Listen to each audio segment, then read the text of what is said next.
مولاي صل وسلم دائما ابدا علی حبیبک خیر الخلق کلہم۔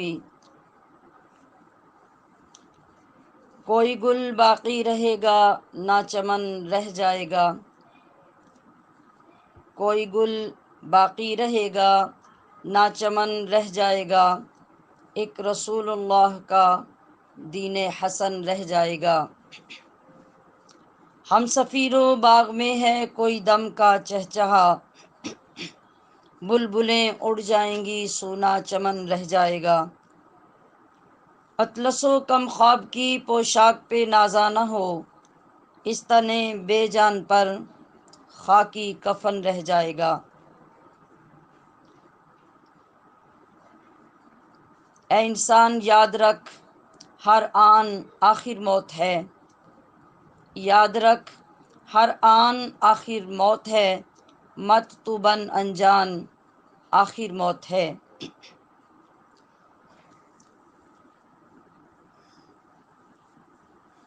معززات محفل، ہمشیران اسلام، اللہ تبارک و تعالیٰ جل شانہ آپ سب کو اللہ تبارک و تعالیٰ کے اس فیصلے کو برضا و رغبت قبول کرنے کی ہمت عطا فرمائے، صبر جمیل عطا فرمائے، اور عزیزہ کشور اعجاز صاحبہ کے والد محترم جناب محمد اسلم صاحب کو جنت الفردوس میں اپنی رحمت میں جگہ عطا فرمائے۔ میری دلی دعا ہے آپ سب کے لیے، اللہ آپ کو حوصلہ عطا کرے، اور جو صدمہ اللہ پاک کی طرف سے آپ کے لیے آیا، اللہ اس میں خیر و برکت پیدا فرما دے، اور آپ کے صبر جمیل کے سبب آپ کے بزرگوں کو بہترین آخرت عطا فرمائے۔ اللہ تعالیٰ نے جو نظام دنیا کا قائم کیا، اس میں صرف انسان کا آنا نہیں لکھا، بلکہ جس طرح آنا لکھا ہے اسی طرح جانا بھی لکھا ہے۔ اللہ پاک نے ہمارے لیے انسانوں کے اندر بہترین رشتے بنائے، ان کا احترام، ان کا تقدس رکھا، ایک دوسرے پر ایک دوسرے کے لیے حقوق و فرائض رکھے، تاکہ ہم ان کو پورا کرنے کے ساتھ ساتھ اپنے لیے اجر و ثواب کا سامان بھی پیدا کر سکیں۔ عزیزات محتشم، جب یہ مقدس رشتے بچھڑتے ہیں تو ایک بار دنیا خالی لگتی ہے، ہر طرف ہر چیز اجڑی ہوئی محسوس ہوتی ہے، مگر ہمیں اپنی تمام خواہشات، اپنی خوشیوں اور اپنی مرضی پر جس چیز کو مقدم رکھنا چاہیے وہ ہے اللہ کی رضا اور اس کا ہمارے لیے انتخاب، اور اس بات پر یقین ہونا چاہیے کہ اللہ رب العزت ہمارے لیے خوشی کا انتخاب کرے تو وہ بھی اس کی رحمت، اور ہمارے لیے غم کا انتخاب کرے تو وہ بھی اس کی رحمت ہے۔ البتہ ہمیں زندگی میں اور زندگی کے بعد جن چیزوں کی ضرورت ہے اور جس کی وجہ سے ہم سرخرو ہو سکتے ہیں وہ ہے حقوق العباد کی پاسداری اور رشتوں کو نبھانے کی تعلیم۔ اگر وہ ہمیں نصیب ہو جائے تو یہ زندگی میں بھی رشتے تمام ہمارے لیے رحمت خداوندی ہیں، اور جب یہ دنیا سے رخصت ہو جاتے ہیں تو پھر بھی ہمیں ان کے لیے رحمت خداوندی ہی بنایا گیا ہے۔ وہ اس طرح کہ انسان جب زندہ ہوتا ہے تو ایک دوسرے کے حقوق تب بھی اس کے اوپر ہوتے ہیں، جب انسان فوت ہو جاتا ہے تو اللہ تعالیٰ نے تب بھی مرنے والے کے حقوق رکھے ہیں، جن کو پورا کرنے کی ہمیں ترغیب بھی دی گئی، تعلیم بھی دی گئی، اور بتایا بھی گیا کہ دنیا سے جانے والا ہمارے حسن سلوک، ہمارے حقوق کی ادائیگی اور ہماری طرف سے جانے والے ایصال ثواب یا بخشش کی دعاؤں کا کس قدر مستحق ہوتا ہے اور منتظر بھی ہوتا ہے۔ اس وقت کہ جب کوئی اس دنیا سے رخصت ہوتا ہے اور ایک نئے جہان میں جاتا ہے جس کو قبر کی زندگی یا عالم برزخ کی زندگی کہا جاتا ہے، وہاں کے سارے تقاضے بدل جاتے ہیں، وہاں کا نظام بدل جاتا ہے، وہاں کی ضروریات بدل جاتی ہیں۔ ہم غفلتوں کی وجہ سے، دین سے دوری کی وجہ سے صرف رونے دھونے پہ گزارا کرتے رہتے ہیں اور دن رات اپنی ہی ضروریات اور اپنے ہی رشتوں کو یاد کر کر کے روتے ہوئے گزار دیتے ہیں، جبکہ ادھر جانے والا وہاں پہنچ کر انتظار میں ہوتا ہے۔ کس چیز کے انتظار میں؟ نبی کریم صلی اللہ علیہ وسلم نے ارشاد فرمایا، مل میت الا کالغریق المتغوص فی البحر ینتظر دعوة ینتظر دعوة تلحقه من اب او ام او ولد او صدیق واذا لحقته كانت احب الیہ من الدنیا وما فیها ان اللہ يدخل على قبری من دعا اہل الارض امثال الجبال۔ آپ علیہ الصلاۃ والسلام کے فرمان عالی شان کا ترجمہ یہ ہے کہ جو بھی بندہ اس دنیا سے عالم برزخ کی طرف جاتا ہے وہ ایسے ہوتا ہے جیسے گہرے دریا میں اندھیرے میں کوئی غوطے کھا رہا ہو، اور غوطے کھانے والا کس چیز کا انتظار کرتا ہے کہ مجھے کوئی معمولی تنکا بھی ہاتھ ڈالنے کو مل جائے تو میں اس کو پکڑ کر اپنے آپ کو بچانے کی کوشش کروں۔ تو اس طرح میت جب قبر میں جاتی ہے تو وہ بھی گہرے اندھیرے دریا کے اندر غوطے کھانے والے کی طرح ہوتی ہے، اور اس کو انتظار کس چیز کا ہوتا ہے؟ دعوتاً تلحقہ من ابن، وہ اپنے باپ کی طرف سے دعا کے انتظار میں ہوتا ہے، وہ اپنی ماں کی طرف سے دعا کے انتظار میں ہوتا ہے۔ اگر باپ یا ماں ہیں تو وہ اپنی اولاد کی طرف سے دعا کے انتظار میں ہوتے ہیں، اور دوست اپنے دوست کی طرف سے دعا کے انتظار میں ہوتا ہے۔ اور جب ان میں سے کسی شخص کی طرف سے بھی مرنے والے کے پیچھے دعا جاتی ہے تو وہ اس کو کتنی محبوب ہوتی ہے، اور اس دعا سے اس کو کتنا نفع حاصل ہوتا ہے۔ وہ اتنی محبوب ہوتی ہے کہ آقا دو عالم علیہ الصلاۃ والسلام نے فرمایا کہ جیسے پوری دنیا اور دنیا کے اندر تمام ذخیرے، تمام خزانے، تمام مال و دولت وہ سب کی سب جمع کر دی جائے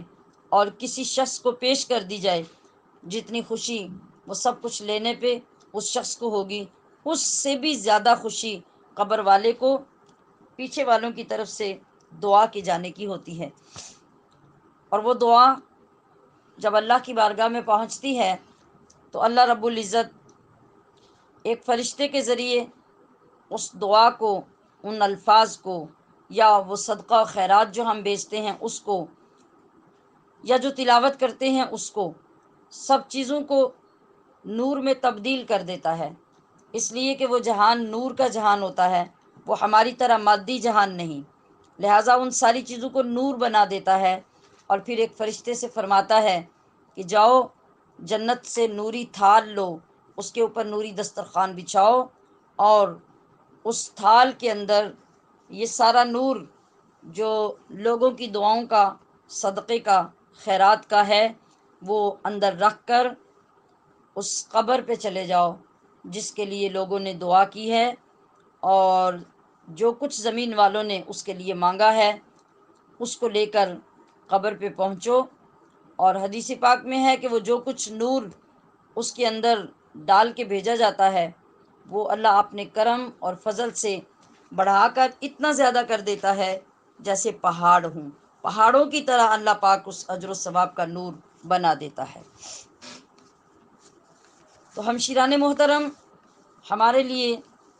اللہ کا کتنا بڑا کرم ہے کہ کوئی چیز ہمیں صبر نہیں دے سکتی، کوئی چیز ہماری محبت کو، غم کو کم نہیں کر سکتی، مگر ایک چیز اس کائنات میں ایسی ہے کہ جب ہم اس کی طرف متوجہ ہوتے ہیں تو اللہ رب العزت ہمارے غم بھلا دیتا ہے، ہمارے دلوں کے اوپر طمانینت اور سکینہ نازل فرما دیتا ہے۔ اور وہ کیا چیز ہے؟ وہ ہے اللہ کا ذکر، جس کے لیے اللہ کریم نے قرآن عظیم میں فرمایا الا بذکر اللہ تطمئن القلوب۔ آپ درود السلام پڑھتے ہیں، آپ اللہ کا ذکر کرتے ہیں، ابھی یقیناً آپ اپنی حالت کو محسوس کر رہے ہیں، اگر نہیں کر رہے تو کیجئے اور محسوس کر کے دیکھیے کہ جب ذکر شروع نہیں ہوا تھا اور آپ کو ایک ایک بات، بیٹی کو والد کی، بہنوں کو بھائی کی، بیوی کو شوہر کی، بیٹوں کو باپ کی یاد آ رہی تھی، تو کس طرح آنسوں کا سیلاب تھا جو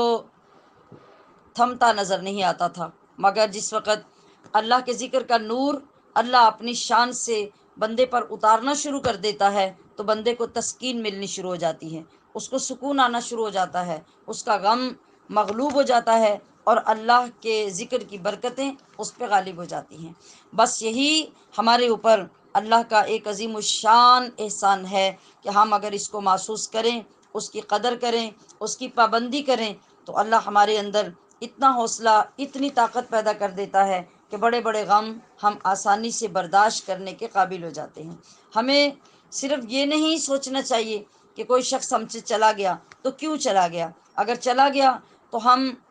محروم ہو گئے،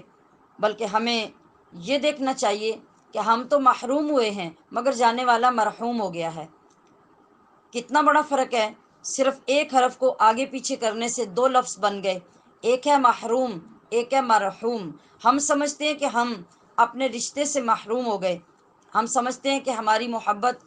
چلی گئی، ہم اس سے محروم ہو گئے، ہم اپنے کسی عزیز اور محترم رشتے کو دیکھنے سے محروم ہو گئے، مگر وہ بندہ جب ہمارے جہان سے نکلا تو محبوب خدا صلی اللہ علیہ وسلم کی امت میں سے ہونے کی وجہ سے، اس شاندار نسبت کی وجہ سے اس جانے والے کو اللہ مرحوم کر دیتا ہے۔ نبی کریم صلی اللہ علیہ وسلم نے ارشاد فرمایا امتی امت مرحومۃ، کہ میری امت کا مقام یہ ہے کہ وہ ایسی امت ہے جس پہ اللہ نے رحم کیا ہوا ہے۔ مرحوم کا مطلب یہ ہوتا ہے جس پہ رحم کر دیا جاتا ہے، تو جب بندہ مرتا ہے اس پر طرح طرح کے رحم اللہ کے ہونے شروع ہو جاتے ہیں۔ ایک یہی رحم ہوتا ہے کہ جب ایک بندہ چلا گیا، آپ قرآن لے کر بیٹھ گئے، آپ تسبیح لے کے بیٹھ گئے، آپ گٹھلیاں پڑھنے کے لیے بیٹھ گئے، آپ نے فاتحہ شریف پڑھنی شروع کر دی، جس کو قرآن کریم آتا ہے وہ قرآن کریم پڑھنے لگ گیا، جس کے دل میں محبت نے جوش مارا اس نے اٹھ کر کسی غریب مسکین کو صدقہ دینا شروع کر دیا،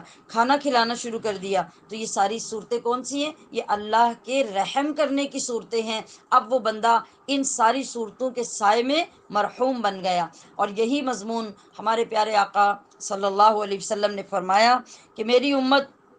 اس وجہ سے مرحوم ہے کہ جب یہ لوگ قبروں میں جاتے ہیں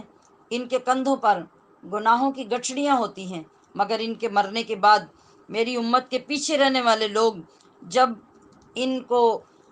ایصال ثواب کرتے ہیں، ان کے لیے بخشش کی دعائیں کرتے ہیں، ان کے لیے صدقہ و خیرات کرتے ہیں، تو اللہ رب العزت اس کے صدقے سے قبر والوں کے گناہ جھاڑتا رہتا ہے، کم کرتا رہتا ہے، معاف کرتا رہتا ہے، کہ ایک وقت آئے گا جب قیامت قائم ہوگی تو یہ گناہ گار جب قبروں سے نکلیں گے تو پیچھے والوں کے صدقہ خیرات، بخشش کی دعا اور ایصال ثواب کی وجہ سے یہ بخشے ہوئے قبروں سے نکلیں گے،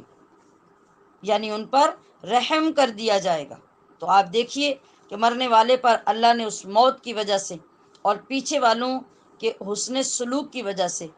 کتنا بڑا کرم کیا کہ اس پر رحمت کی اور رحم کی بارشیں نازل کرنا شروع کر دی۔ تو عزیزات محترم، سارے رشتے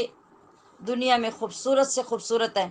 سب رشتے ایک دوسرے کے قریب کرنے والے اور ایک دوسرے سے محبتیں لینے اور ان پر محبتیں نچھاور کرنے والے ہیں، مگر اس رشتے کا آپ کیا کہیں گے جس رشتے کی شان اتنی ہے کہ اللہ رب العزت نے اپنی ذات کے ساتھ اس کا ذکر کیا، اپنے حقوق کے ساتھ اس کے حقوق کا ذکر کیا، اور ایسا عظیم الشان رشتہ جس کو ہم دنیا میں ماں اور باپ کے نام سے یاد کرتے ہیں۔ اللہ رب العزت نے قرآن عظیم میں ارشاد فرمایا، وَقَضَىٰ رَبُّكَ أَلَّا تَعْبُدُوا إِلَّا إِيَّاهُ وَبِالْوَالِدَيْنِ إِحْسَانًا۔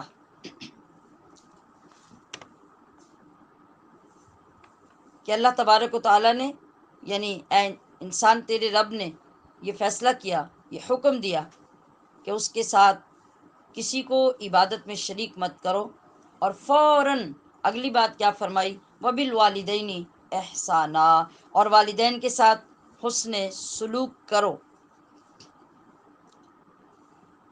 کیا اس حسن سلوک کی حدود و قیود زندگی تک ہیں یا زندگی کے بعد بھی؟ اور کیا یہ رشتے جو اللہ نے ہمیں عطا کیے، ان رشتوں کے ساتھ یہی سلوک ہونا چاہیے جو ہم کرتے ہیں، یا اس سے بڑھ کر بھی کسی سلوک کے مستحق ہیں؟ تو آئیے بارگاہ مصطفیٰ کریم صلی اللہ علیہ وسلم میں چلیں اور دیکھیں، وہاں ایک منظر نظر آتا ہے۔ حضور نبی اکرم صلی اللہ علیہ وسلم تشریف فرما ہے، صحابہ موجود ہیں، آپ علیہ الصلاۃ والسلام نے سب کی طرف دیکھا اور ارشاد فرمایا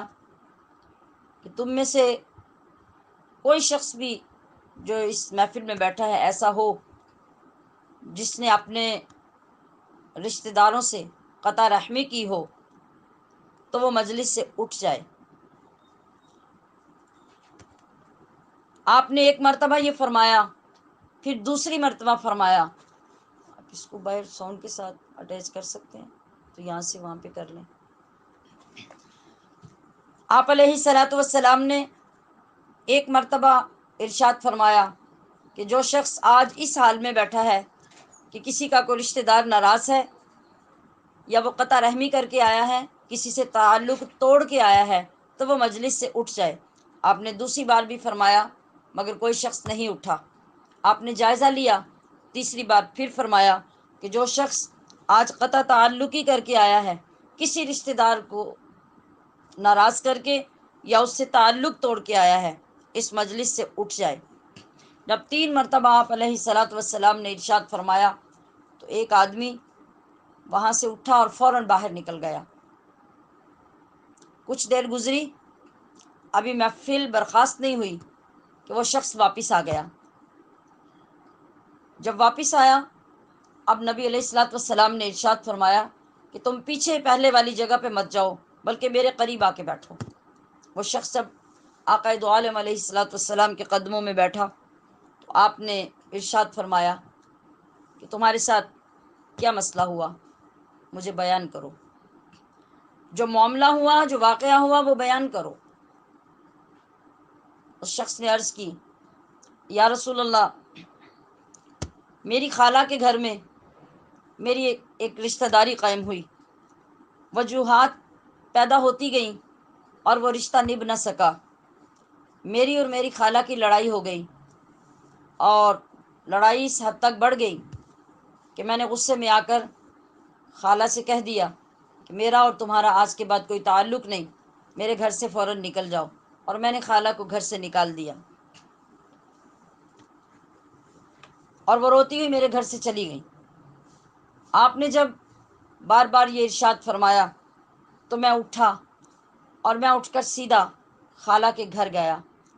اور میں نے جا کے اس سے معافی مانگی۔ خالہ نے کہا کہ یہ کیا عجیب معاملہ ہے، ابھی تو کچھ دیر پہلے تم نے دھکے دے کے مجھے گھر سے نکال دیا اور ابھی تم میرے دروازے پہ خود معافی مانگنے آ گئے۔ تو شخص کہنے لگا کہ یا رسول اللہ فدا کا امی و ابی، آقا میں نے سارا معاملہ خالہ کے گوش گزار کیا، اس کو بتا دیا اور کہا کہ خدا کے لیے مجھے معاف کر دو ورنہ میں مصطفیٰ کریم کی بارگاہ سے رد کر دیا جاؤں گا۔ میری دنیا اور آخرت کو بچا لو اور مجھے معافی عطا کر دو۔ میری خالہ نے کہا کہ تم مجھے معاف کر دو، میں نے تمہیں معاف کر دیا، اور یا رسول اللہ اب میں اپنی خالہ سے معافی مانگ کر آ رہا ہوں۔ آپ علیہ الصلاۃ والسلام نے ارشاد فرمایا کہ میں نے یہ اعلان اس لیے کیا کہ میرے پاس جبریل آئے، اور جبریل نے آ کر کہا کہ یا رسول اللہ، جب کسی مجلس میں کوئی ایسا شخص بیٹھا ہو جو قطع رحمی کر کے آئے اور وہ مجلس میں بیٹھا ہو، تو اس کی موجودگی میں پوری مجلس کے لوگ بھی اگر اللہ کی بارگاہ میں ہاتھ اٹھا کر دعا کرتے رہیں تو وہ شخص جو قطع تعلقی کر کے اپنے رشتہ داروں سے تعلق توڑ کے آیا ہے، اس کی نحوست کی وجہ سے پوری محفل میں بیٹھے ہوئے لوگوں کی کوئی دعا قبول نہیں ہوگی۔ عزیزات محتشم، ذرا سوچئے، غور کیجئے، ایک ایک رشتے کی قدر ہمارے پیارے آقا صلی اللہ علیہ وسلم نے ہمیں کس طرح سے سکھائی، کس طرح سے سمجھائی، اور ان رشتوں کا تقدس کس طرح سے بتایا۔ آج ہم اپنے رشتوں کے ساتھ کیا سلوک کر رہے ہیں؟ ہمارے کتنے رشتہ دار زندگی میں ہم سے راضی اور ہم ان سے راضی ہوتے ہیں، لیکن المیہ یہ ہے کہ جس وقت یہ سارے رشتے ہم سے بچھڑ جاتے ہیں، چھوٹ جاتے ہیں، تو پھر ہم ایک ایک رشتے کا نام لے لے کر اس کو پکار پکار کر پھر ہم روتے ہیں، دنیا کو سناتے ہیں، دکھاتے ہیں، مگر وقت گزر چکا ہوتا ہے۔ اللہ اور اس کے رسول صلی اللہ علیہ وسلم نے کسی جگہ پر یہ نہیں فرمایا کہ رشتوں کے نام اس وقت اناؤنس کرو یا اعلان اس وقت کرو جب وہ مر جائیں، اور جب وہ زندہ رہیں تو پھر ان کی قدر بھی نہ کرو، ان کو ملنے بھی نہ جاؤ، ان کو دیکھو بھی نہ، ان کی بات بھی نہ سنو۔ اور پھر اگر ایک خالہ یا کسی بھی اور قرابت دار کا یہ تعلق اور اس کے راضی ہونے یا نہ ہونے سے انسان کی زندگی اور اس کی عبادت پر اس قدر فرق پڑتا ہے، تو وہ بد نصیب لوگ جن کے ماں باپ ہی ناراض ہوتے ہیں اور اس ناراضگی کی حالت میں مر جاتے ہیں، اور اولاد بے ادبی اور نافرمانی میں اپنے ماں باپ کو اذیتیں دیتی رہتی ہے، جب وہ اس حال میں دنیا سے رخصت ہو جاتے ہیں تو عزیزات محترم ذرا سوچئے کہ ان لوگوں کا حال کیا ہوگا۔ ان لوگوں کا حال یہ ہوگا کہ آقا دو عالم علیہ الصلاۃ والسلام نے ارشاد فرمایا کہ انسان جتنے گناہ کرے گا اللہ اس کے گناہ یا کبھی معاف کر دے گا، کبھی ان کی پردہ پوشی کر دے گا، اور کبھی آخرت میں ان کا عذاب دے گا۔ لیکن وہ گناہ جو اولاد ماں باپ کے حق میں کرتی ہے اور ان کی دل آزاری کرتی ہے، ان کو اذیت دیتی ہے، ان کے دل دکھاتی ہے، اور اسی ناراضگی کے عالم میں اس کے ماں باپ دنیا سے رخصت ہو جاتے ہیں، تو پھر وہ انسان ذلیل و خوار ہو کر دنیا سے جاتا ہے۔ اس کا عذاب دنیا میں بھی لوگ دیکھتے ہیں، قبر میں بھی ہوتا ہے، اور آخرت میں بھی اس کو عذاب دیا جاتا ہے۔ تو ایسے موقعوں پر ہمارے لیے ضروری کیا ہے کہ اللہ نے اگر یہ موقع بھی ہمیں عطا کیا تو یہ ہمارے لیے کس انداز میں رحمت بن رہا ہے کہ آپ یہاں بیٹھ کر اپنے ماں باپ کی وہ شان سن رہے ہیں کہ جن لوگوں کے دل غفلت میں ڈوبے ہوئے ہیں، اور آج جن کے ماں باپ زندہ ہیں یا زندہ نہیں ہیں اور انہوں نے ناراضگی میں رخصت کر دیا، زندہ ہیں تو وہ ابھی بھی موجودہ حالات میں ناراض ہیں یا دکھی ہیں اولاد کی طرف سے، تو آپ کے پاس آج کتنا شاندار موقع ہوا کہ آپ فوراً یہاں سے اٹھ کر اسی صحابی کی طرح، اسی شخص کی طرح اپنے ماں باپ کے پیر پکڑ کر راضی کر سکتے ہیں۔ ابھی آپ کے پاس وقت ہے، اور اگر وفات پا چکے ہیں تو قبر پہ جا کے صدقہ و خیرات کی کثرت کر کے، ان کے ایصال ثواب کی کثرت کر کے، آج بھی اللہ نے آپ کے لیے موقع رکھا ہے کہ اپنی موت سے پہلے ان کی قبروں پہ جا کر بھی تم معافی مانگ سکتے ہو۔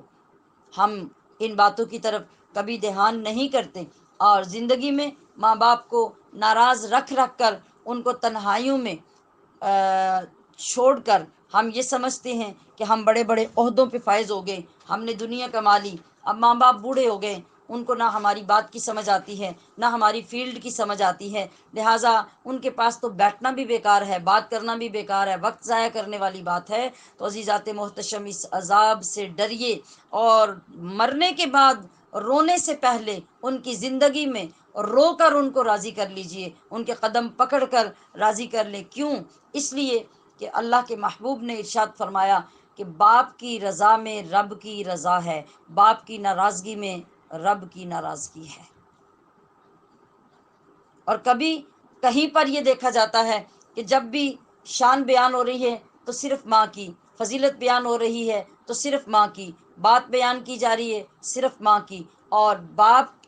کے موضوع کو ختم کر دیا جاتا ہے، یا پھر جزوی طور پر اس کو بیان کر کے اکتفا کر لیا جاتا ہے۔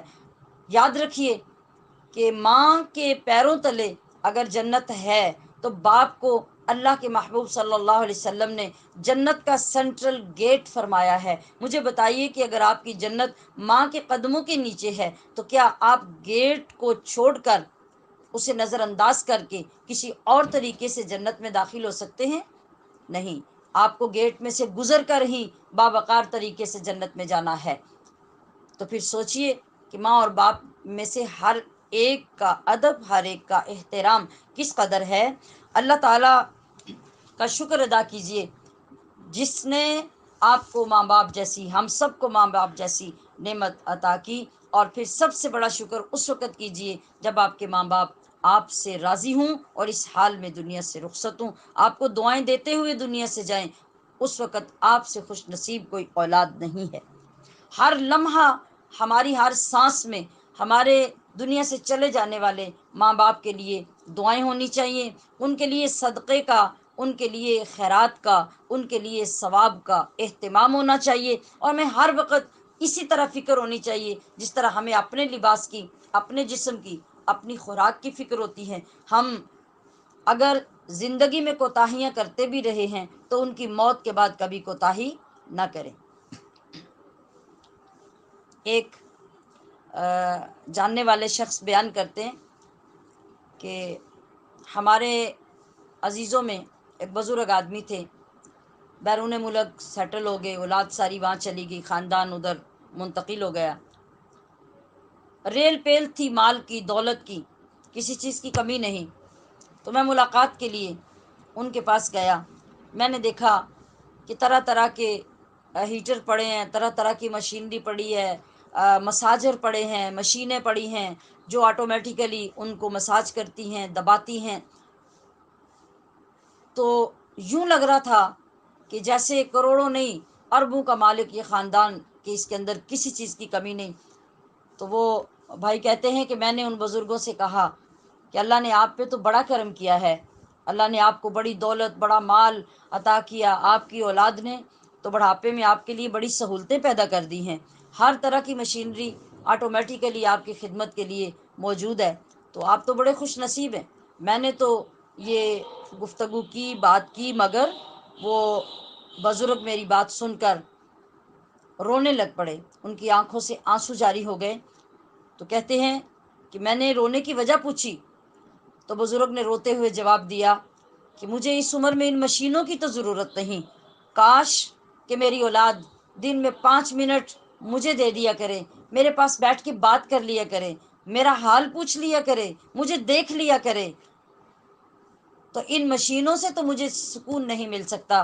ان مشینوں سے تو میری صحت ٹھیک نہیں ہو سکتی، ہاں اگر 5 منٹ میری اولاد میرے پاس بیٹھنے لگ جائے تو اللہ میری صحت بحال کر دے، مجھے اطمینان قلب نصیب ہو جائے، میرے اندر طاقت لوٹ آئے۔ تو عزیزات محترم، آپ نے دیکھا کہ یہ المیہ تقریباً ہمارے ہر گھر کا ہے۔ کتنے خاندان ہیں، کتنے لوگ ہیں جو اپنے ماں باپ کو فزیکلی ٹائم دیتے ہیں، اپنے اخلاقیات کے ساتھ ان کو خوش رکھتے ہیں، حسن سلوک کر کے ان کو ہمہ وقت راضی رکھنے کی، خوش رکھنے کی کوشش کرتے ہیں۔ ایسا کبھی آپ کو نظر نہیں آئے گا، اگر آئے گا بھی تو خال خال آپ کو دیکھنے کو یہ ملے گا، ورنہ اسی طرح ہے کہ بڑھاپے میں ایک طرف بوڑھے لوگوں کو، بزرگوں کو ڈال دیا جاتا ہے، اور پھر ضرورت کے علاوہ کبھی ان کے کمرے میں بھی کوئی نہیں گیا، کبھی ان کی کھانسی سے کوئی تنگ ہے، کبھی ان کے ریشے سے کوئی تنگ ہے، کبھی ان کی ہائے ہائے سے تنگ ہے، کبھی ان کی بات سمجھ میں نہیں آتی، بات جوان کچھ کرتے ہیں، بوڑھے کچھ جواب دیتے ہیں، اور ان باتوں سے تنگ آ کر نہ پوتے پوتیاں نہ نواسے نواسیاں کیا اپنی سگی اولاد بیٹے بیٹیاں بھی اوائڈ کرتے ہیں۔ ہمارے پاس اتنا ٹائم ہی نہیں کہ ہم ان بوڑھوں کی بیٹھ کے باتیں سنیں۔ یہ وہ لمحہ فکریہ ہے، جب ہم اس کو ہاتھ سے گنوا دیتے ہیں تو اس وقت پھر ہم ساری زندگی روتے ہیں۔ تو عزیزات محتشم، آپ آج سوچئے اس بات کو، ساری زندگی رونے کی بجائے آج اپنے ماں باپ کے قدموں تلے خوشیاں بچھائیے، تاکہ ان کے جانے کے بعد آپ بھی ہمیشہ خوش رہیں، اس دنیا میں بھی اور آخرت میں۔ سنیے، ہماری اس زندگی میں جو پہلے حقوق ہمارے ماں باپ کے ہیں، ہمارے پیارے آقا صلی اللہ علیہ وسلم نے کیا ارشاد فرمایا کہ اے انسان، تیرے باپ کا یہ مقام ہے کہ لا تمشی اماما، کہ اولاد ہونے کی حیثیت سے کبھی اپنے باپ کے آگے مت چلو۔ اور یہ کب نہ چلو؟ اگر دن کا وقت ہے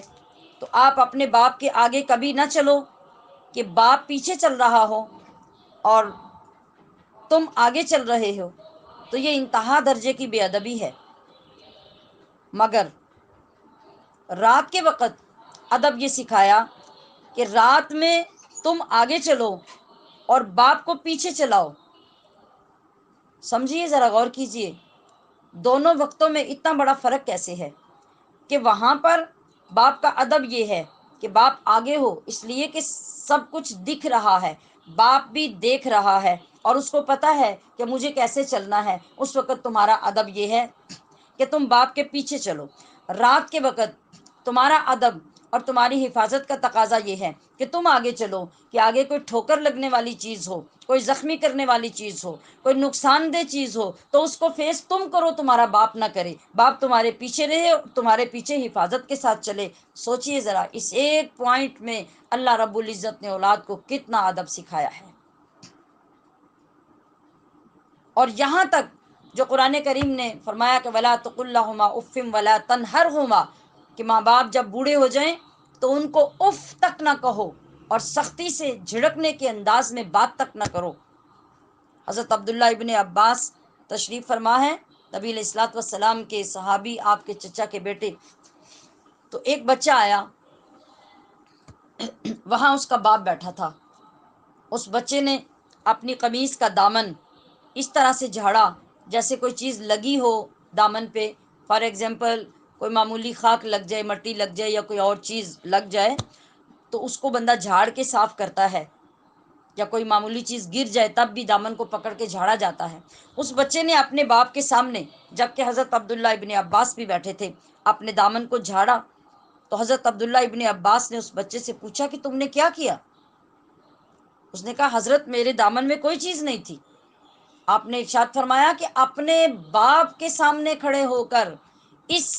نظریے سے کہ میرے قمیص کا دامن گندا ہوگا یا کوئی گرد پڑی ہوگی، اگرچہ اس کے اوپر گرد کا کچھ اثر نہ ہو، پھر بھی باپ کے سامنے یوں خالی دامن جھاڑنا، یہ تمہاری بے ادبی ہے۔ جو شریعت ماں باپ کے لیے اتنے آداب سکھا رہی ہو، اس شریعت میں رہنے والے اور اس شریعت کے فالوور وہ اپنے ماں باپ کا کیا حشر کر رہے ہیں، آج یہ ہم سے کوئی بات ڈھکی چھپی نہیں ہے۔ پھر ایک اور ادب سکھایا اولاد کو باپ کا۔ آج غور سے سنیے اور ان چیزوں کو جہاں جہاں تک پہنچا سکتے ہیں ان اولادوں تک پہنچائیں جو لوگ باپ کی کوئی حیثیت ہی نہیں سمجھتے، باپ کا کوئی مقام نہیں سمجھتے، نہ اس کو بیان کرنا ضروری سمجھتے ہیں، نہ اس پہ امپلیمنٹ ضروری سمجھتے ہیں۔ تو عزیزات گرامی قدر، ہمارے پیارے آقا علیہ الصلوۃ والسلام نے فرمایا کہ لا تجلس قبلہ، کہ جب تم اپنے باپ کے ساتھ کہیں جاؤ، گھر میں یا گھر سے باہر، کسی مجلس میں، کسی پروگرام میں، کسی محفل یا کسی میٹنگ یا کسی اجلاس میں، یا پھر نارمل گھر میں تم آ کے بیٹھنے لگے ہو اور تمہارا باپ بھی تمہارے ساتھ ہے، تو لا تجلس قبلہ، کبھی اپنے باپ سے پہلے مت بیٹھو۔ باپ کو ادب سے پہلے بیٹھنے کی دعوت دو، جب باپ بیٹھ جائے تو پھر تم اس کے بعد بیٹھو۔ یہ بھی ہماری شریعت نے باپ کا ادب سکھایا۔ ساتھ ساتھ غور فرماتے جائیے، کیا کبھی آپ نے ان چیزوں کا دھیان کیا؟ کبھی آپ نے یہ باتیں سیکھی یا کبھی ان پہ عمل کرنے کی کوشش کی؟ تو عزیزات محترم، تیسری بات جو ہمارے پیارے آقا علیہ الصلاۃ والسلام نے تعلیماً ارشاد فرمائی، آپ نے ارشاد فرمایا لا تدعو باسمی، کہ اپنے باپ کو کبھی نام کے ساتھ مت پکارو۔ یعنی اس کا یہ مطلب نہیں کہ اگر کوئی آپ سے نام پوچھے تو آپ باپ کا نام بھی کسی کو نہیں بلائیں، نہیں، جس طرح آپ اپنے بھائی کو یا اپنے کسی دوست کو یا کسی عزیز کو نام لے کر پکارتے ہیں، اپنے باپ کو کبھی بھی نام لے کر مت پکاریں۔ اگر آپ ایسا کریں گے تو انتہا درجے کی بے ادبی ہوگی۔ اور چوتھی بات جو آپ علیہ الصلوۃ والسلام نے ارشاد فرمائی کہ لا تستقملہ، کہ اپنے باپ کو نہ گالی دو اور نہ اس کو گالی پڑواؤ۔ دونوں صورتیں کیسی ہیں کہ ایک تو تم اس حد تک گستاخ بدتمیز نہ ہو جاؤ کہ جب غصہ آئے یا باپ کی کوئی بات ناپسند ہو تو اس کو گالی دو یا اس کے آگے بدتمیزی سے گفتگو کرو، اور دوسری صورت یہ کہ کسی کے باپ کو گالی مت دو، کہ جب تم کسی کے باپ کو گالی دو گے تو جواب میں وہ تمہارے باپ کو گالی دے گا۔ یہ چار احکام اور چار آداب جو بنیادی طور پہ ہیں، شریعت نے ہمیں بتائے۔ اب ان کے اندر مزید کتنے آداب ہوں گے وہ تو پھر ہم جب سیکھنا شروع کریں گے تو ہمیں پتہ چلے گا کہ باپ کتنی بڑی نعمت ہے، کتنا بڑا اللہ کا فضل ہے اور اس کا مقام کیا ہے۔ کیا فرمایا ابھی میں نے آپ کے سامنے پیش کیا آقا علیہ السلام کا فرمان کہ اگر تم رب کو راضی رکھنا چاہتے ہو تو تمہارے لیے شرط ہے کہ تمہارا باپ راضی ہونا چاہیے، اور اگر تمہارا باپ ناراض ہوا تو بس سمجھ لو کہ تمہارا رب تم سے کبھی راضی نہیں ہو سکتا۔ اب یہ احکام اگر زندگی میں ہم سیکھ لیں تو سوچئے کہ پھر آپ کو اس دنیا میں کتنی نعمتیں اور کتنے انعامات سے آپ کا رب نوازتا رہے گا۔ قرآن عظیم کو اگر ہم دیکھیں تو ہمیں ایک چیز نظر آتی ہے، وہ یہ کہ تین چیزیں ایسی ہیں جن کو اللہ کریم نے اکٹھے ذکر کیا ہے۔ یعنی جہاں پر بھی ذکر کیا، اگر ایک کا ذکر کیا تو لازماً دوسری کا بھی کیا، ایک کا ذکر نہیں کیا اکیلے بلکہ دو کا اکٹھے کیا۔ ایک کیا ہے؟ ان میں سے ایک ہے اقیموا الصلاۃ وآتوا الزکاۃ، نماز اور زکوٰۃ کا ذکر اکٹھا۔ دوسرے اطیعوا اللہ واطیعوا الرسول، اللہ اور رسول کی اطاعت کا اکٹھے ذکر کیا۔ اور تیسری چیز جو اللہ نے اکٹھی ذکر کی وہ ہے وشکر لی ولی والدیک، کیا انسان میرا شکر ادا کر اور اپنے ماں باپ کا۔ ان تینوں چیزوں کے اکٹھے ذکر ہونے کا مقصد کیا ہے؟ اللہ یہ سمجھا رہا ہے کہ اے انسان، تیرے لیے جس طرح نماز کا حکم ہے اسی طرح زکوٰۃ کا حکم ہے۔ اگر تو نے نماز تو ادا کر لی مگر زکوٰۃ ادا نہیں کی تو اس کا یہ مطلب ہے کہ تیری نماز بھی ناقص ہے، تجھے اس کا بھی کوئی فائدہ نہیں۔ اور اسی طرح اگر تو نے زکوٰۃ دے دی مگر نمازی نہ بنا تو پھر تیری زکوٰۃ کا بھی کوئی فائدہ نہیں، وہ بھی ایسے ہی ہے جیسے تم نے ادا نہیں کی۔ اور اطیعوا اللہ و اطیعوا الرسول، اس کا مطلب اسی طرح ہوگا کہ اگر کوئی شخص اللہ کی بات یا قرآن کی بات تو مانتا ہے مگر رسول اللہ کی بات کو نہیں مانتا، آپ کی سنت مبارکہ پہ عمل نہیں کرتا، آپ کی حدیث مبارکہ کو نہیں مانتا، تو وہ ایسا ہی ہے جیسے اس نے اللہ کی بات کو بھی نہیں مانا۔ اور اگر کوئی شخص رسول اللہ کی بات کو تو مان کر آپ کی اطاعت تو کر لیتا ہے مگر اللہ کے حکم کی مخالفت کرتا ہے تو گویا وہ ایسا ہی ہے جیسے اس نے رسول اللہ کی اطاعت بھی نہیں کی۔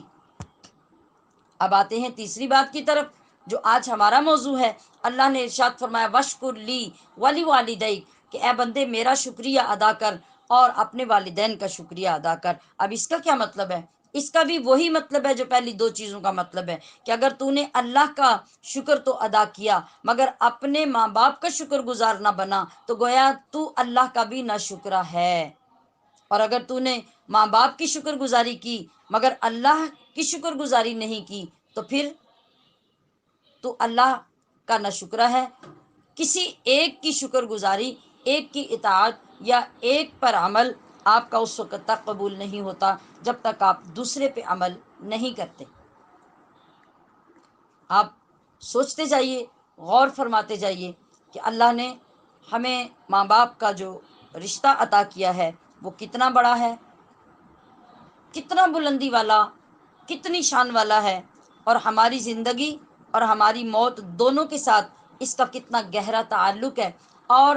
ہمارے اوپر ماں باپ کے لیے زندگی میں بھی اور زندگی کے بعد بھی اللہ نے جو فرائض رکھے ہیں، جو ہمارے ماں باپ کے حقوق ہیں، وہ کتنے ہیں اور کتنے اہم ہیں، مگر ہم ان ساری چیزوں کو بھلا دیتے ہیں۔ اب فوت ہونے کے بعد، ماں باپ کے فوت ہونے کے بعد اللہ تعالیٰ نے بے نیاز نہیں کر دیا، بلکہ وفات کے بعد بھی ماں باپ سے حسن سلوک کے طریقے اللہ کے رسول صلی اللہ علیہ وسلم نے ہمیں سکھائے۔ سب سے پہلے یہ کہ جب ماں باپ فوت ہو جائیں تو اولاد کی سب سے پہلی ذمہ داری یہ ہے کہ وہ دیکھیں کہ ہمارے ماں باپ نے، والد فوت ہو جائیں یا والدہ، دونوں صورتوں میں سب سے پہلے دیکھیں کہ ہمارے ماں باپ نے کوئی وصیت تو نہیں کی۔ اگر وصیت کی ہے اور وہ شریعت کے مطابق ہے، شریعت کے خلاف نہیں، تو پھر فوراً اپنے ماں باپ کی وصیت کو پورا کرنا یہ اولاد کی ذمہ داری اور ماں باپ کے ساتھ حسن سلوک کی صورت ہے۔ اور دوسری چیز جس کے ذریعے آپ وفات کے بعد اپنے ماں باپ کے ساتھ حسن سلوک کر سکتے ہیں، وہ ہے کہ ماں باپ کا جنازہ اٹھنے سے پہلے اگر اس وقت بھول جائیں تو جتنا جلدی ہو سکے اس کے فوراً بعد لوگوں سے پوچھیں کہ کسی نے ہمارے ماں باپ سے قرض تو وصول نہیں کرنا تھا۔ اگر آپ کے ماں باپ نے کسی سے قرض لیا ہوا ہو اور وہ نہ ادا کر سکے ہوں اور موت واقع ہو جائے تو فوراً ان لوگوں سے معلوم کر کے تسلی اور تحقیق کرنے کے بعد اپنے ماں باپ کی طرف سے قرض ادا کریں، اور جتنا جلدی ہو سکے وہ ادا کریں، کیونکہ اس بات سے ڈریں کہ ہمارے پیارے آقا صلی اللہ علیہ وسلم نے اس شخص کا جنازہ سامنے رکھا ہوا پڑھنے سے انکار کر دیا جس کے اوپر صرف 2 درہم کا قرض تھا، اور جب تک کسی صحابی نے اس کا قرض ادا کرنے کی ذمہ داری نہیں لی، کائنات کے والی نے اس شخص کا جنازہ نہیں پڑھایا۔ آپ اللہ سے دعا کر کے اس کے لیے مغفرت بھی مانگ سکتے تھے، اس سے معافی بھی مانگ سکتے تھے، اس کا قرض معاف بھی کروا سکتے تھے، مگر آپ نے ایسا نہیں کیا۔ آپ نے صاف انکار کر دیا کہ میں جنازہ ہی نہیں پڑھاؤں گا۔ وجہ کیا تھی؟ وجہ اپنی امت کو اس کی اہمیت بتانا تھا کہ اس کو معمولی مت سمجھنا، اور یہ کہ دنیا کے ساتھ ظلم و ستم کر کے، دنیا کی رقمیں کھا کے اور ان کے ساتھ زیادتی کرنے کے بعد اگر ایک بندہ مر جائے تو وہ یہ سمجھے کہ بندہ مر گیا اب تو کچھ نہیں ہو سکتا۔ ہرگز نہیں، وہ جو مرا اس کو سب سے پہلے عذاب قبر میں قرض کی وجہ سے دیا جائے گا۔ اور تیسری بات جس کے ذریعے ہم فوت ہونے کے بعد اپنے ماں باپ سے حسن سلوک کر سکتے ہیں وہ ہے دعا، ان کے لیے استغفار۔ استغفار کیوں کریں اور دعا کیوں کریں؟ دعا کریں ان کی درجات کی بلندی کے لیے، اور استغفار کریں ان کے گناہوں کی معافی کے لیے، کیونکہ نبی علیہ الصلوۃ والسلام نے ہمیں اس سے آگاہ فرمایا کہ ایک شخص فوت ہونے کے بعد جنت میں جائے گا تو کچھ عرصے کے بعد فرشتہ آ کر اللہ کا پیغام دے گا اور کہے گا کہ اے شخص یہ جنت چھوڑ دو، اللہ کا حکم آیا کہ اس سے بلندی والی جنت پہ چلے جاؤ۔ وہ بندہ حیران ہوگا کہ ہم نے تو یہ سنا تھا کہ بلندی یہ درجات عبادت کے ساتھ ملتی ہے، تو اب میرا عبادت کا سلسلہ تو ختم ہو گیا، لیکن اب میری پروموشن کیسے ہو رہی ہے، مجھے اوپر کی اعلیٰ جنت میں کیسے بھیجا جا رہا ہے؟ تو اللہ کی بارگاہ سے جواب آئے گا کہ بھی استغفاری ولدی کا لک، اے بندے جو تو پیچھے اپنی اولاد چھوڑ کے آیا تھا، اس اولاد نے تیرے لیے استغفار کی، تیری بخشش کی دعا کی، تیرے گناہوں کی معافی میری بارگاہ سے طلب کی، میں نے اس کو قبول کیا، اور اس قبولیت کے جواب میں اے میرے بندے تجھے جنت اعلیٰ کی طرف بھیج رہا ہوں۔ چوتھا طریقہ وفات کے بعد ماں باپ سے حسن سلوک کا یہ ہے کہ والدین کے دوستوں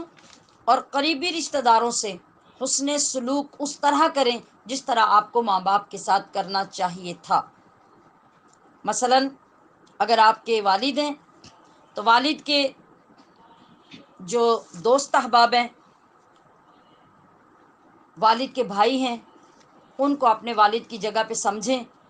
اور ان کا وہی احترام، وہی ادب، وہی حسن سلوک کریں جو باپ کے لیے کرنا چاہیے۔ اگر ماں ہیں تو ماں کی سہیلیاں، ماں کی بہنیں، ماں کی کزنز اور قریبی رشتہ دار جن سے ماں کو محبت تھی ان کے ساتھ وہ محبت کریں۔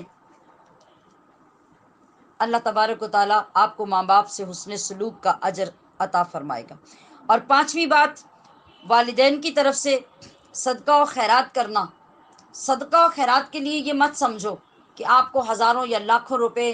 دینے پڑیں گے تو ہی صدقہ ادا ہوگا، بلکہ ہمارے پیارے آقا صلی اللہ علیہ وسلم نے ارشاد فرمایا کہ اگرچہ تمہارے پاس ایک چھہارا ہی کیوں نہ ہو اور کسی ضرورت مند کو وہ چھہارا ہی دے دو کھانے کے لیے، تو وہ صدقہ بھی تمہارے مرنے والوں کو پہنچے گا اور اس کا اللہ ثواب بھی عطا کرے گا۔ عزیزات محتشم، وہ نیک ماں باپ یا خوش نصیب ماں باپ جن کی اولاد ان کے پیچھے نیکی کے کام کرنے کے لیے زندہ رہتی ہے، تو ان کا ہر نیکی کا کام مرنے کے بعد قبر میں ان کو پہنچتا ہے، اور قبر میں اللہ پاک ان کے لیے جنت کے سامان کرتا رہتا ہے، ان کی بخشش کے سامان ہوتے رہتے ہیں۔ تو اے مسلمانوں، ہم سب کے لیے یہ ضروری ہے کہ ہم مرنے کے احکام بھی سیکھیں اور زندگی کے احکام بھی سیکھیں۔ مرنے کے بعد ماں باپ کے ساتھ حسن سلوک کیسے ہو سکتا ہے اسے بھی سیکھیں، اور زندگی میں ہمیں کیا کرنا چاہیے اسے بھی سیکھنا چاہیے۔ انسان جب فوت ہو جاتا ہے، اس کے پیچھے جو نیک اولاد نیک کام کرتی ہے، اگرچہ وہ نام لے کر یہ نہ بھی کہے کہ یہ میرے باپ کے لیے یا یہ میری ماں کے لیے ہے، اللہ کا خوبصورت نظام اس طرح ہر وقت حرکت میں رہتا ہے کہ ادھر آپ کام کرتے ہیں اور ادھر اس کا ثواب اللہ آپ کے والد یا والدہ کو عطا کر دیتا ہے۔ اور جب نیک اولاد بھی دنیا سے چلی جائے تو پھر وہ ثواب کا سلسلہ ختم ہو جاتا ہے۔ تو دعا کیجئے کہ ہم زندگی میں ایسے اعمال کر کے جائیں جو صدقہ جاریہ ہوں، اور پیچھے ہماری اولاد بھی پھر اس پر عمل کرتے ہوئے اپنے پیچھے ایسے کام اور ایسے اعمال چھوڑ کے جائے کہ وہ ان کے لیے بھی صدقہ جاریہ ہوں، اور اس طرح قیامت تک کسی کا نیک اعمال کا سلسلہ رک نہیں سکے گا۔ یہ ہماری اصل ذمہ داری ہے، اور یہ سمجھداری کی بات اور اپنی ذمہ داری کی بات ہے کہ ہم سارا وقت صرف رونے دھونے میں بے صبری، اللہ سے شکوہ، اللہ سے شکایتیں کر کے نہ تو اپنے صبر اور اجر کو ضائع کریں اور نہ مرنے والے کو قبر میں تکلیف پہنچائیں، بلکہ آئیے آج کے بعد یہ عہد کیجئے کہ جب بھی کوئی شخص دنیا سے جائے گا آپ اس کی فکر کریں گے، آپ اپنی فکر نہیں کریں گے، اور اس کی فکر یہ ہے کہ ہم زیادہ سے زیادہ اس کے لیے صدقہ، خیرات، دعا، استغفار اور اللہ کی بارگاہ میں اپنے شکر اور صبر کے جذبات پیش کریں۔ انشاءاللہ یہ تمام چیزیں ہم سے بچھڑنے والوں کو قبر میں راحت بھی عطا کریں گی، سکون بھی دیں گی، درجات کی بلندی بھی عطا کریں گی، اور ان کے گناہ بھی بخشوانے میں معاون ثابت ہوں گی۔ اللہ رب العزت اس مختصر سی حاضری کو قبول و منظور فرمائے، اور محترم محمد اسلم صاحب کے لیے اور ان کے تمام بزرگوں اور خاندان والے لوگوں کے لیے صدقہ جاریہ اور بخشش کا سامان بنائے۔ آپ جتنے لوگ محفل میں بیٹھے ہیں، آپ سب لوگ 3 مرتبہ قل شریف اور 1 مرتبہ الحمد شریف پڑھ کر، اور جو کچھ پہلے بھی آپ نے پڑھا ہے وہ اپنی نیت سے میری ملک کر دیجئے تاکہ ہم اس کا ثواب ان کی خدمت میں پیش کر سکیں۔ سبحان ربک رب العزت عما یصفون وسلام علی المرسلین والحمد للہ رب العالمین۔ ربنا اللهم ربنا تقبل منا انك انت السميع العليم وتب علينا يا مولانا انك انت التواب الرحيم۔ الہی انت مقصودنا ورضاك مطلوبنا، اعطنا محبت ذاتك ومعرفت صفاتك یا اللہ یا اللہ یا اللہ۔ اے اللہ، اے ارحم الراحمین، اے مجیب الدعوات، اے پروردگار، اے کریم رحیم شکور اور غفور اللہ، ہماری دعائیں قبول فرما، ہماری حاضری قبول فرما۔ اس خاندان پر جو تیری طرف سے آزمائش آئی، ان کے گھر کا سایہ ختم ہو گیا، والد کا سایہ سر سے اٹھ گیا اور گھر سے بڑوں کی برکت جاتی رہی۔ مولا اس مصیبت اور اس صدمے کے وقت میں اس پورے خاندان کو صبر جمیل عطا فرما۔ یا اللہ، اپنی رحمت، اپنے فضل، اپنے کرم سے عزیزہ کشور اعجاز صاحبہ کو، ان کی والدہ صاحبہ اور ان کے تمام بھائیوں کو اپنی رضا پہ راضی رہنا نصیب فرما، انہیں صبر جمیل عطا فرما۔ تو نے دنیا کی نعمتوں سے، برکتوں سے ان کو مالا مال کیا، یا اللہ آخرت کی نعمتیں بھی انہیں اس طرح عطا فرما کہ یہ اس سے بھی مالا مال ہو جائیں، اور اپنی کمائی، اپنی دولت، اپنے مال میں سے دل کھول کر انہیں اپنے باپ کے لیے خرچ کرنے کی توفیق عطا فرما۔ جو صدقہ جاریہ جامعہ سیفیہ رحمانیہ کی صورت میں ان کی صاحبزادی عزیزہ کشور نے وہاں شروع کر رکھا ہے، یا اللہ اس میں دن دگنی رات چوگنی ترقی عطا فرما، اس میں برکات عطا فرما۔ وہاں تعلیم حاصل کرنے والی ایک ایک خاتون اور ایک ایک بچی کے ایک ایک لفظ کا ثواب اور اجر ان کے والد صاحب کو ہمیشہ قبر میں عطا فرما۔ یا اللہ، ہم نے تیری بارگاہ میں یہ سارے پاک کلام اور تیرے دین کی چند باتیں، گزارشات جو تیری بندیوں کے سامنے پیش کیں، یہ تیرے حضور میں تیرے محبوب کے صدقے سے پیش کرتے ہیں۔ یا اللہ اپنی رحمت سے ان کا ثواب عطا فرما۔ جو کلام پاک اہل محفل نے پڑھا، اس سب کو بھی اپنی بارگاہ میں شرف قبولیت عطا فرما، اور اس گناہ گار کی حاضری کو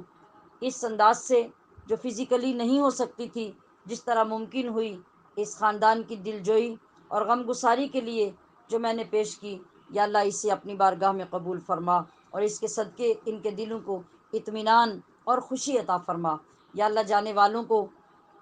قبر میں اعلیٰ درجات عطا فرما، اور ان سب چیزوں کے ثواب حضور نبی اکرم صلی اللہ علیہ وسلم کی روح طیبہ طاہرہ کو عطا فرما۔ آپ کے وسیلہ جلیلہ سے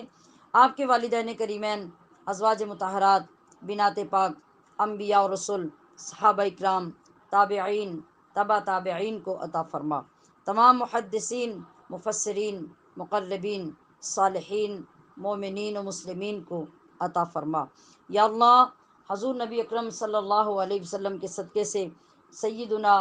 مرشدنا حضرت اخندزادہ مبارک اور حضرت پیر عابد حسین سیفی رحمۃ اللہ علیہ کو عطا فرما۔ یا اللہ اس سارے خاندان کی پیر صاحب کے ساتھ جو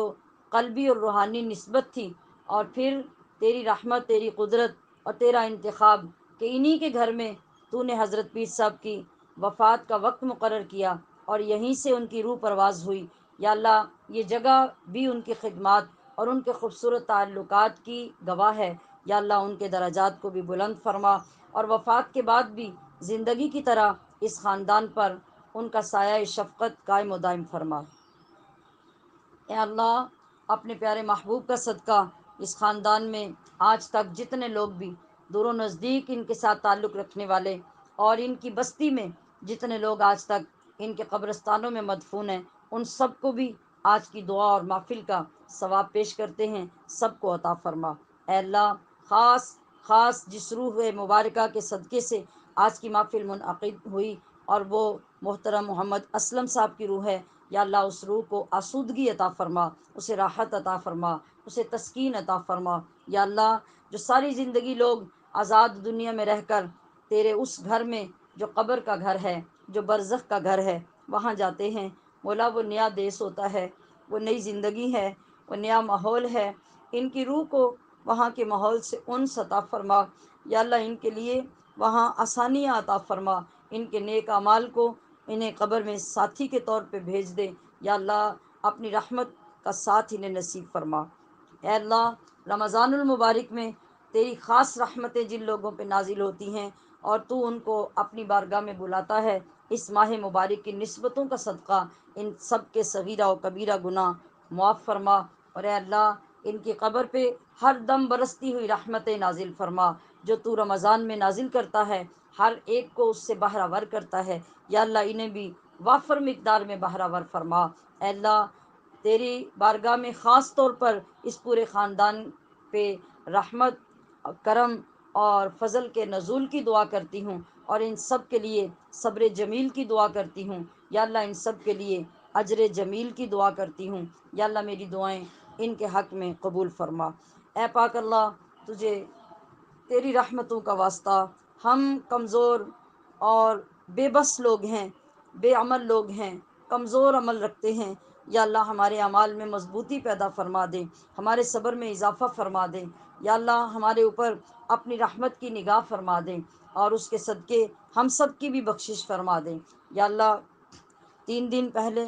جو میرے برادر محترم قاری حفیظ الرحمن صاحب کا انتقال ہوا، آج کی محفل اور آج کی دعا کا صدقہ، ان سب لوگوں کی آمین کا صدقہ، مولا کریم ان کی بخشش فرما، کامل بخشش فرما، ان کے درجات کو بلند فرما۔ زندگی بھر کی تیرے دین کی خدمت جوانی سے لے کے وفات تک جو کرتے رہے، اس کے صدقے ان کے درجات کو بلند فرما، صغیرہ و کبیرہ گناہ معاف فرما۔ یا اللہ محفل میں جتنے لوگ بیٹھے ہیں ان سب پر اپنی رحمت کی نظر فرما، اور ان کے گھروں میں جتنے لوگ وفات پا چکے سب کو ثواب عطا فرما، ان کی دلی تمنائیں، دلی آرزوئیں پوری فرما، بیماروں کو شفا عطا فرما، بے گھروں کو گھر، بے زروں کو زر، بے اولادوں کو اولاد عطا فرما۔ یا اللہ رمضان کی برکتیں، رحمتیں ہم سب کے نصیب میں فرما، اور آج کی اس محفل کو اول تا آخر اپنے شایان شان قبول فرما کے ہر آنے والے کو اجر عظیم عطا فرما۔ اللہم نور قلوبنا بالاسلام، اللہم نور قلوبنا بالایمان، اللہم نور قلوبنا بالقرآن، اللہم زین اخلاقنا بالقرآن، اللہم ادخلنا الجنۃ بالقرآن۔ وصلی اللہ تعالی علی حبیبہ محمد وآلہ واصحابہ اجمعین برحمتک یا ارحم الراحمین۔ والسلام علیکم ورحمۃ اللہ وبرکاتہ۔